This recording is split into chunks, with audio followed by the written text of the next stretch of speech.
This free presentation is brought to you by Quantum University. Hello everyone, this is Amit Goswami, the quantum physicist. Today our topic is creativity of the vital body. Now of course, before the quantum worldview came along, we could not even imagine a way of bringing out the vital body without the criticism of dualism, because people would say, well, if you are positing that life has to do with a vital body, life energy is vital energy, then the problem is that how does the vital body interact with the physical? In quantum physics, we solve that, because in quantum physics, we say that, well, even the physical consists of nothing but possibilities of consciousness to choose from. So we say that the vital, physical, mental, even a supramental body of archetype, they're all possibilities for consciousness to choose from. So this idea, which I sometimes call quantum psychophysical parallelism, is very important to grasp. So according to this idea, the vital, physical, mental, supramental, all four worlds of possibilities exist in the ground of being that consciousness is. And then when consciousness chooses, this is the key question. Consciousness chooses, the key concept. We call this choice downward causation. Consciousness is posited as a higher consciousness, not our ego consciousness. It's the ground of being, higher consciousness, where we are all one. It is from that consciousness that choice happens. And with the choice, manifestation takes place. And the manifestation is what we experience. What do we experience? We experience a subject looking at objects. And we experience usually an external world, material objects. We also simultaneously experience internal objects, an internal world that we call psyche. The vital, mental, supramental, they're all part of the psyche, the internal world. The I that experiences is the subject. That which is experienced is the object. And four kinds of objects. The material experience we call objects of sensing. Then we have the vital experience, we call it objects of feeling. Mental, objects of thinking. And then supramental, we call it objects of intuition. So the four experiences, we name them, as I said, sensing, feeling, thinking, and intuiting. And there you have it. How do they interact? They don't interact through exchange of signals. They don't interact through exchange of energy. So the problem that of dualism is solved from outright. How do they interact? They interact through non-locality, without exchanging signal. They interact because consciousness mediates their interaction. That's another way of putting it. That non-locality inherent in the human being is consciousness. We are all connected without signals. That interconnectedness is consciousness. That makes it very clear how we can be part of a ground of being. Our individuality is a superimposition of that unit, on that unity. This is a very key way of looking at it. We are all one, but our diversity is also very real. In the manifest world, we are also separate. First of all, I'm separate from the objects I experience, and therefore you appear as an object in my experience, and so we are separate. Likewise, I appear as an object in your experience, so we are separate. So in that way, one word about ego. The I experience that we normally have, this ego is the result of conditioning. Ego's experience is not non-local. Ego's experience is local. By that, what I mean is using signals. Okay? So with all these concepts, let's go to the vital body. Vital body is very crucial for life. This is obvious. The word vital, it signifies the same thing as life. Crucial to life. So living matter and non-living matter are fundamentally different. What is living matter? Living matter, then, is the idea that matter makes representation of the vital into itself. And those representations are what we call living matter. A living cell is the simplest of representations of the vital onto the physical. This representation will later on discuss it further. This representation requires a very special construction that the living cell has. We call it a tangled hierarchy. The hierarchical levels of a living cell are not a simple hierarchy, namely one level controlling the other level.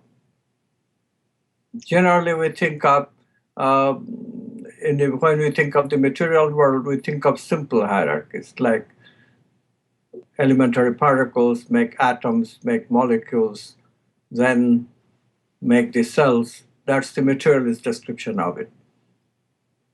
In quantum physics, we find that in order to understand how one consciousness can become split into subject and object, we require tangled hierarchies. So what is the tangled hierarchy in a living cell? Well, that's the DNA molecule and the protein. If you look into their makeup, origin, you find that, well, of course, everybody knows that DNA has the code for making protein that we call the genetic code, but it is also true, completely true, that without the protein, you cannot make DNA. So that's the tangled hierarchy. It takes DNA to make protein, it takes protein to make DNA. So how can we make them together? Well, only consciousness can do it. We cannot do it in the laboratory. Okay, so aside from the tangled hierarchy, what is the living cell doing? Living cell is making a representation of vital body onto the physical, onto matter.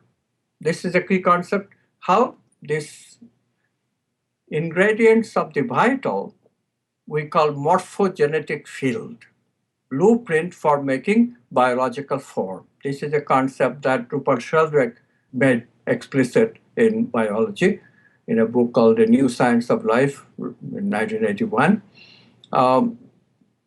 Very, very evocative idea. Sheldrake introduced the concept of non-local morphogenetic field. And that's the key concept.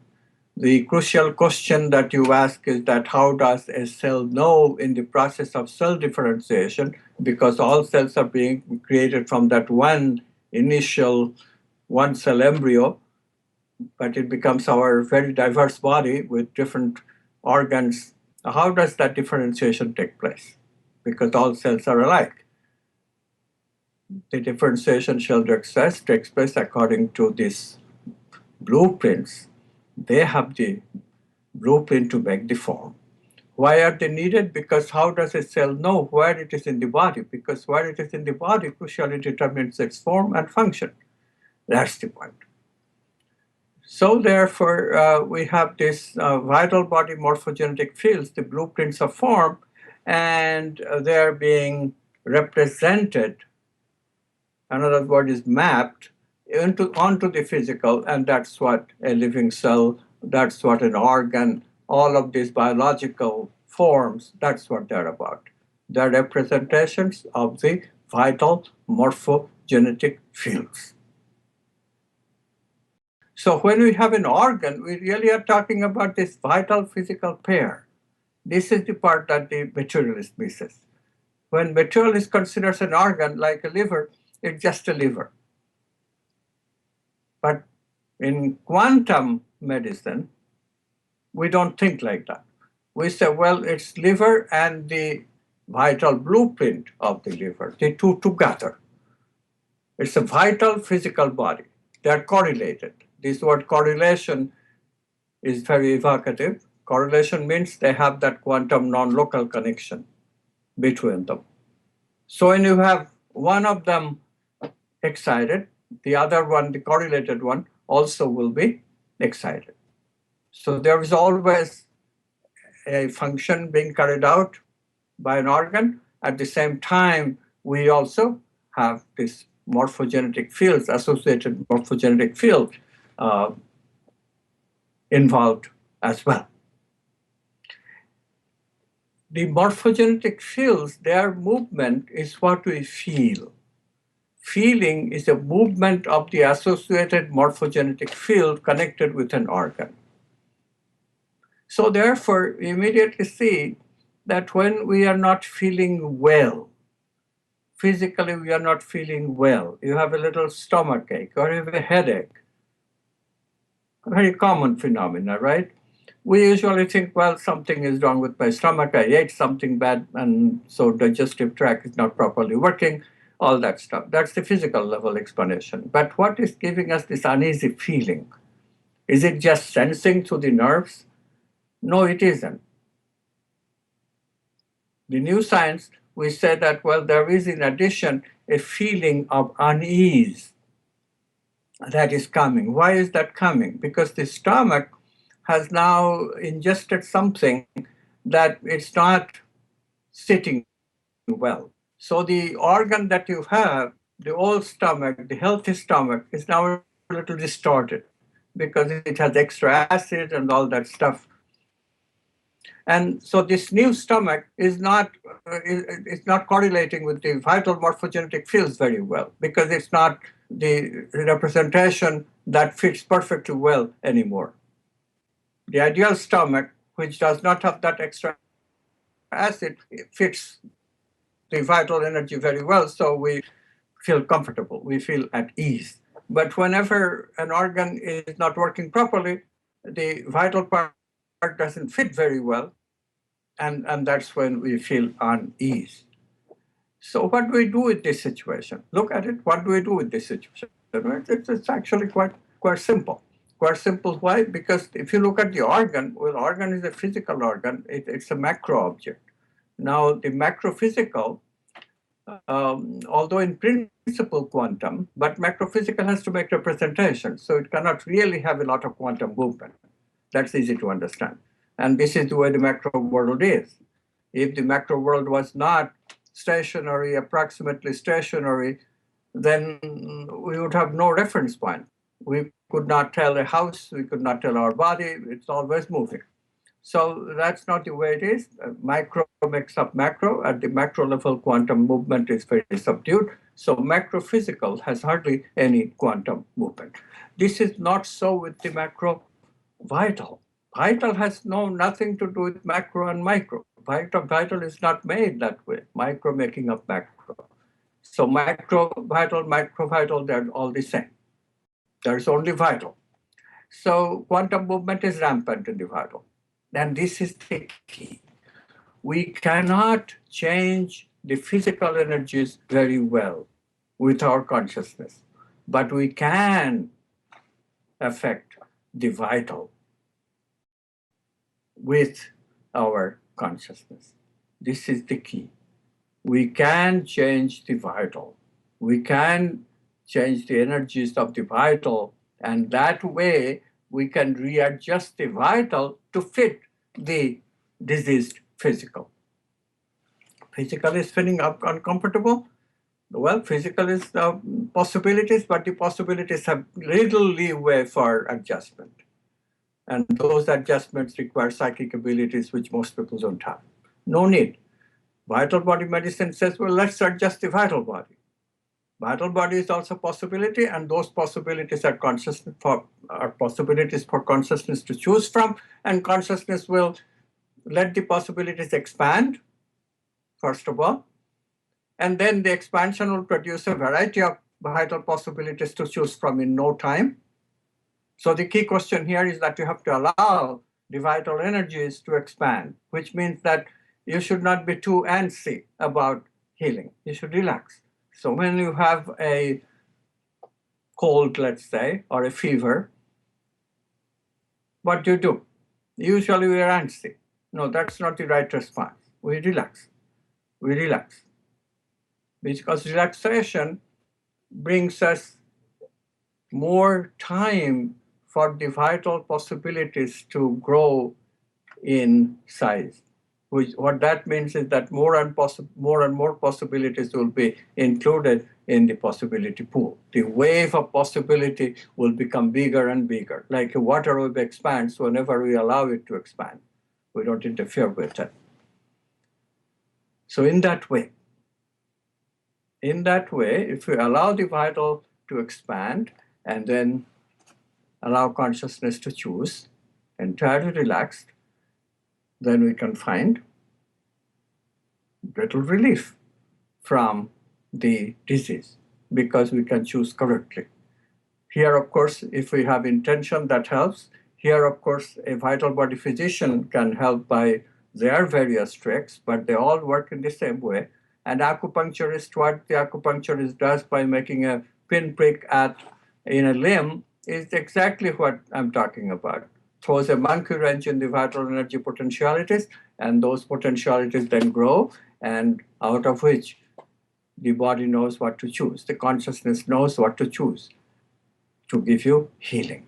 That intention, your intention to heal, for which you're paying the acupuncturist, and the acupuncturist intention to heal you because he or she is being paid, and those intentions work out in terms of producing a movement of consciousness that will choose the right combination of the vital, which will then fit your diseased physical and make you feel better. Okay? And then, of course, when the physical goes back to its normal situation, the vital energies can again come to the usual forms, usual movement. So in this way, people have been using this vital body medicine for millennia. There are, of course, many vital energy medicines. There is the homeopathy, which uses a sort of micro dosage of the macro stuff, but the vital energy is intact from the medicinal substance. And again, it's the intention. This is why it's not completely wrong to say that placebo does play a role in homeopathy. But that doesn't exclude the efficacy of homeopathy either. It's not just placebo. But placebo is an important aspect of any vital energy or mental healing. So I now want to talk about a little bit more intricate concept. A little more intricate concept is the concept of chakras.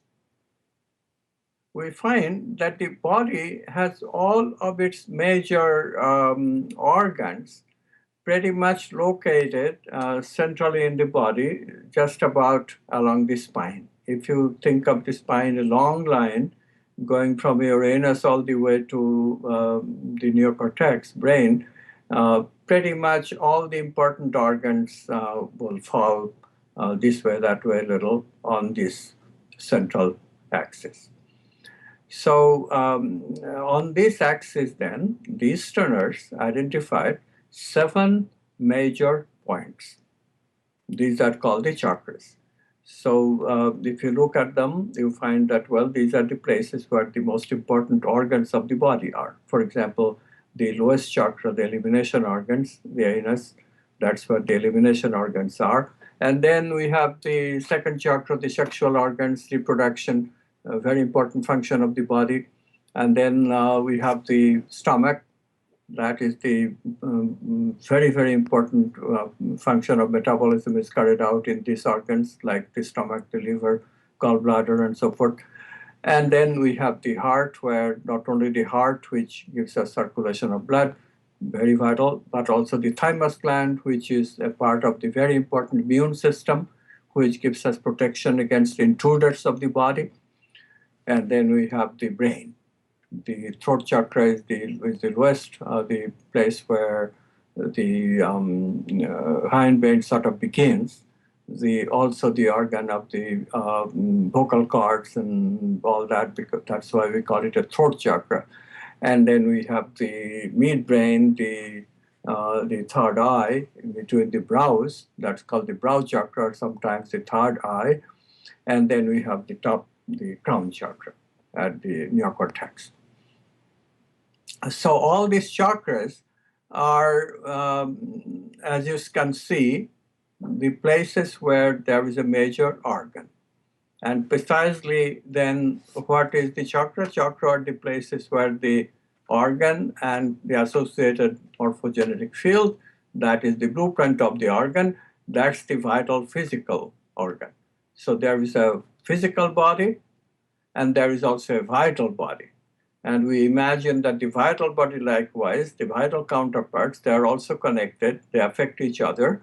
And this affecting each other, we call that affecting through channels called meridians. And so we have meridians connecting, like a liver meridian that connects the liver, the navel chakra, with the chakra at the heart, liver meridian. And so in vital energy science, we not only think of healing, taking care of the vital energies at the liver or at the heart, but we also think of the meridians that are connecting the two. These concepts are very important part. So what do we mean taking care? Taking care just means that you nourish them. We can nourish them in two ways. We can nourish them with physical nourishment that has, of course, a vital counterpart. All food, you notice, similarly are organic. So all food has a vital part as well as a physical part. So when we eat proper food for nourishment, we are getting the appropriate vital nourishment as well. But that's only part of it. I can, in addition, work on the vital energies themselves. I can become aware of the vital energies associated with these chakras. And this is the part where the vital energy medicine, the quantum aspect of vital energy medicine, can make a major impact on you, major impact on your health. How? Well, our problem is, as far as the vital body is concerned, the human problem is that we are not really centered in our body. Huge problem. Why not? Because what happens is that we have, of course, the tangled hierarchy in the living cell, and we have, in principle, some identification with those cells or the conglomerates of those cells. But what happens in the brain is something that came about in higher animals, especially the human being, where it's completely a very wonderful experience we have connected with the brain per se, at the neocortex precisely. And this gives us the self that we identify with. The self that we identify with is not the single cell. The self that are identified with is connected with another tangled hierarchy that occurs in the brain itself. All these sensory organs that we have, they are brain organs, right? Of course, the nerves keep us in touch, keep the brain in touch with the body, but that's an extension of the brain. So basically, for human beings, brain takes over. And if you look at the brain, we find that the brains, the crown achievement of the brain is the neocortex, where the brain becomes a computer which makes the representation of mental meaning. So brain represents the mind. So when we identify with the self, the tangled hierarchy of the brain, where we get this self subject looking at objects, that feeling, it automatically comes with thinking. So not only there is physical, there is vital, there is also the mental thinking. You will notice that all of our experiences basically are thinking. You'll notice that feeling really always comes associated with thinking. That's why we call emotions. And sometimes we feel a little lost. What do we mean by pure feeling? Because we never seem to experience a priori pure feeling. They're always mixed with thoughts, or are they? Well, In an emotion, what is happening is that we did have a feeling, but then the thinking was superimposed. The feeling came from the organ, the vital component of it, but then the thought is superimposed. Okay? So thought plus feeling is what an emotion is. Because you identify with the neocortical self, this is why the emotions are what we experience normally. But if we learn to go back a little, if we become sensitive to the body, then you can do better. You can experience. It took me a while to learn this, but we can experience, we can become sensitive to the body and can experience these vital energies of the body when an emotion is arising. But there is another complication. All the vital energies that are connected with the low three chakras, those vital functions are also taken over by the brain in the process of evolution, brain circuits. So emotions that we experience normally has also a component where the brain is producing the feeling, not the body, producing a further camouflage of what is happening with the body. So you really have to be a little sensitive. You have to penetrate, first of all, thought, and then you have to penetrate the role of the brain. You really have to learn to go back and bring the awareness to your feelings viscerally in your body. And this takes a little bit of time. And this is why normally we are not very aware that feelings are of the body. It takes a while.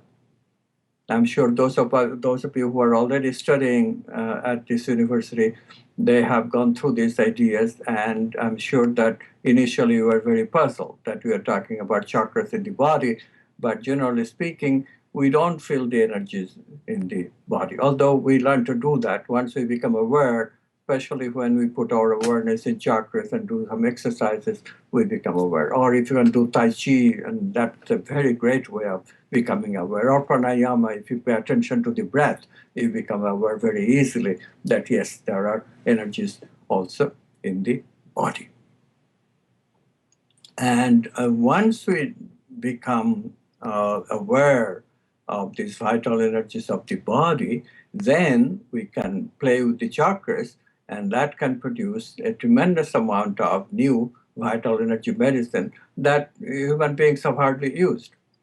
You know, we talk about quantum healing a lot in alternative medicine. We talk about quantum healing. The idea was given by Deepak Chopra, but really we think of it as a mental sort of mind-body healing, and it's very effective for those cases where the vital energy block has been caused by the difficulty of vital energy movement has been caused by a mental block.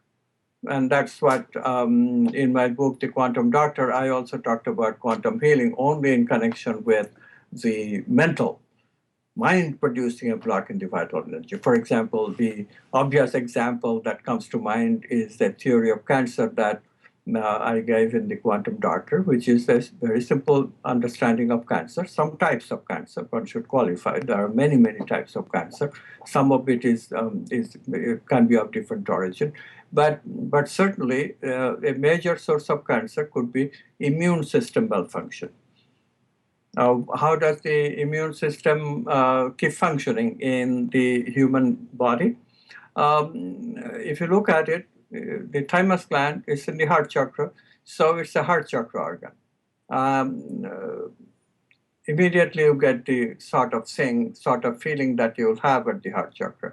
Why? Because the immune system especially the thymus gland, has the job of deciding me or not me, who is an intruder and who is me. That identification enables the immune system to, for example, identify an abnormal cell or a bacteria or a virus. Who is me and who is not? So immediately you see what is going on in the immune system and its vital counterpart. When a person comes into my vicinity and I look at the person and my immune system cooperates, namely that there is this feeling of romance. This is me, you are mine, and that you are mine is the feeling of romantic love. So it is well known that heart chakra is the chakra of love, where we feel love, starting with romantic love. But anytime this feeling of you are mine, not necessarily connected with sexuality, that romantic love is about, but that you are mine, you are somebody I want to protect, somebody I want to cherish, somebody I want to love, then this immune system, that vital energy, that movement will become effective. So what is exactly happening? When we have a love object, the immune system is temporarily suspended, right? Me not me distinction is gone. So that suspension of the immune system is the key function here of love. If the feeling of love for somebody comes, immediately this person is me, that feeling grows. So several things can immediately happen. Immune system is getting a rest. See? Now, why does the immune system need to rest? This question baffled people for a while, but now it is becoming clear. Immune system has some of the same symptoms that the neocortex has. So one suspects that the immune system may have a self associated with it too. I mean, we are, of course, taken by the brain self. That's what we identify with, the self of the brain, no doubt. No doubt, everybody does it. But there are people, namely the great masters, great sages, for whom it is said that they identified more with their heart. Like in the esoteric pictures of Jesus, there is a picture of the heart, which is all blossomed up, and it's clear that this is something very special. Another great master in India who lived fairly recently, last century, Ramana Maharshi, he used to say that he used to insist that no, myself is in the heart. I identify with the self in the heart. So there is in spiritual tradition some reference to some people who are identifying with the heart, not necessarily with the brain. Of course, the brain identity is there. We can see their behavior, and they have the thought-centered self too. But somehow they have both. And now we are finding the new research is showing that yes, the immune system has a lot of autonomy, just like the neocortex does. So indeed, neocortex needs rest every night we sleep. So it's not surprising then that the immune system similarly needs to go to sleep periodically in order that its function goes on smoothly. And when this immune system function doesn't go on smoothly, that's when we are in trouble, because immune system kills off potentially cancerous cells, abnormal cells. When it doesn't do it, when its function gets bizarre, irregular, then it doesn't do its job properly, and that's when, just like neocortex, if you don't sleep for a while, you will know what I mean. We become very erratic in our behavior. Mind doesn't work properly. So same thing. Here, immune system does not work properly, and therefore these abnormally growing cells, which are always there in the body, can become malignant. Okay, so this is the theory that I gave in the Quantum Doctor, and some people indeed have found some verification of it. We can now measure the vital energies in the heart chakra, and indeed these vital energies for people with breast cancer, these vital energies readings show the problems in the chakra. So at least that much we have already verified. In fact, by looking at Kalian photography of the heart chakra, people now can tell very early signs of breast cancer. And indeed, we can give women treatment which we couldn't anticipate without taking a biopsy before. But random biopsy, which is an intrusive procedure, of course, no sane person would agree to that. But with Kalyan photography, which is non-intrusive, it's just wonderful to get the advanced warning in which the probability of a successful intervention is much, much better.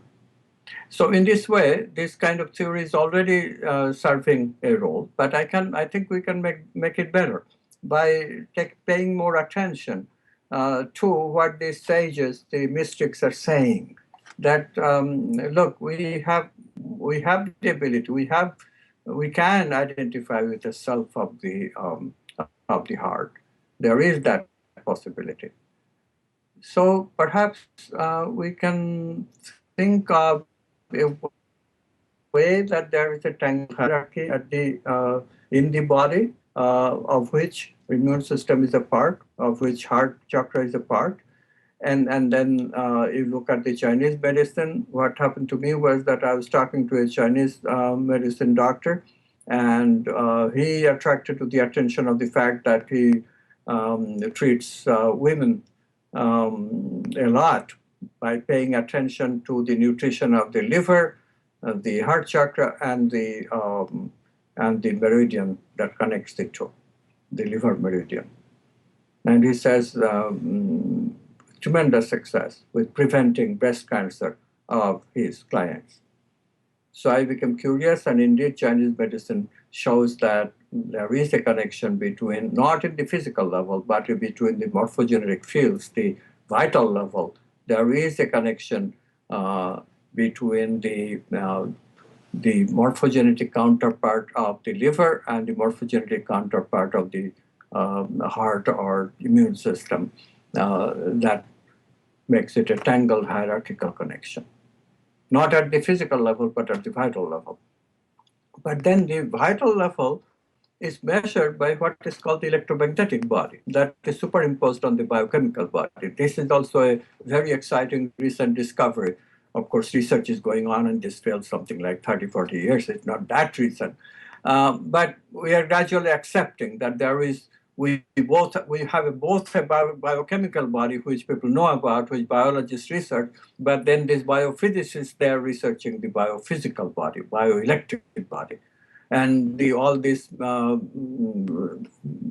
some people see auras, all that is not false. It's really true. You can see auras because there is this biophysical, bioelectric body, which does give something like an aura if you have special sensitivity to see them. And today we can measure with Kalyan photography, also biophoton emission, we can measure this bioelectric body. What I'm saying is that then these organs of the navel chakra and organs of the heart chakra, if there is a tangled hierarchy there, then you could actually measure it through the biophysical body, the bioelectric body, and that measurement would establish a tangled hierarchy, because the measurement is the measurement of the vital energies. And so the physical is involved. And at the physical level, then, that same tangled hierarchical connection of the vital would make a tangled hierarchical connection of now physical, but not at the biochemical level, but at the biophysical level. This then would be the final understanding of why there could be a self associated with it. Except the trick is, how do you connect with it? What's the problem? Why can't an ordinary human being, ordinary man, ordinary woman, connect with this self? Why you have to be a mystic of great order like Jesus Christ or Ramana Maharshi in order to have this heart awakened? So let's look at that. First of all, of course, we have the weakness. The primary weakness that we all have is that our experience is mental, mind-based, because we identify with the neocortical self much too much. But suppose we become sensitive to the body, then what? Well, if you become sensitive, and I hope you are sort of closing your eyes and sort of being sensitive to your navel chakra right now and the heart chakra, men and women, you will notice something very interesting. For men, it's easy to connect with the navel chakra, but not so easy to connect with the heart chakra. For men, the heart chakra is weak. For women, it's the opposite. The navel chakra is weak. Now, why is that? Well, that has to do with culture. That could also be part of a law of nature. But women are nurturing people because of their eventual becoming mothers. So the culture always have allowed them to grow up in a nurturing kind of way. They have to take care of other people because to make preparation for later on, they have to take care of a baby, and that's not easy. So women's psyche is sort of other-centered, whereas men's psyche is the opposite. They have to take care of stuff in the outside culturally. This is changing now culturally, and so men pay more attention to these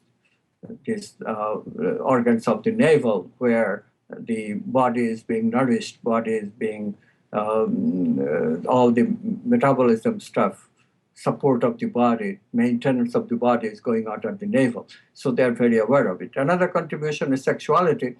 When men have sex at random, choosing any partner they like, it's for ego gratification. So that raises the energy from the second chakra to the third chakra, but not to the heart. Whereas women, their sexuality is somewhat different. So their sexuality is more to raise the energy to the heart. This is why women like that cuddling after sex, and men go to sleep after sex. That's the general tendency. That it's built into our body. That's what I'm saying. It's not that it's our fault. It's male. It's built that way, culturally and perhaps even physically, and female is built that way to go along with the nurturing mother and all that stuff. So, what do we have to do then to activate this particular heart cells is to get the woman's forte into the men and the men's forte into the woman. In other words, men have to concentrate on the heart chakra, raising the energy, which naturally comes from the sex chakra into the navel chakra. They have to raise it to the heart chakra. They have to bring back that romance, that feeling, in which case automatically the energy rose into the heart. They have to bring it even when the energy of the heart is not flowing automatically. The romantic phase is gone. In the romantic phase, brain helps a lot. But in the non-romantic phase of every relationship, brain chemicals run out, brain doesn't cooperate anymore, brain has this habit of conditioning, it becomes jaded. With the same partner, it just those neurochemicals will just not become active. So what do? That's when we get into ho-hum period of a relationship. But if you're committed, then we can do better. We can start raising the energy from the navel into the heart. How do we do it? That's where your visualization, your idea of quantum healing comes in.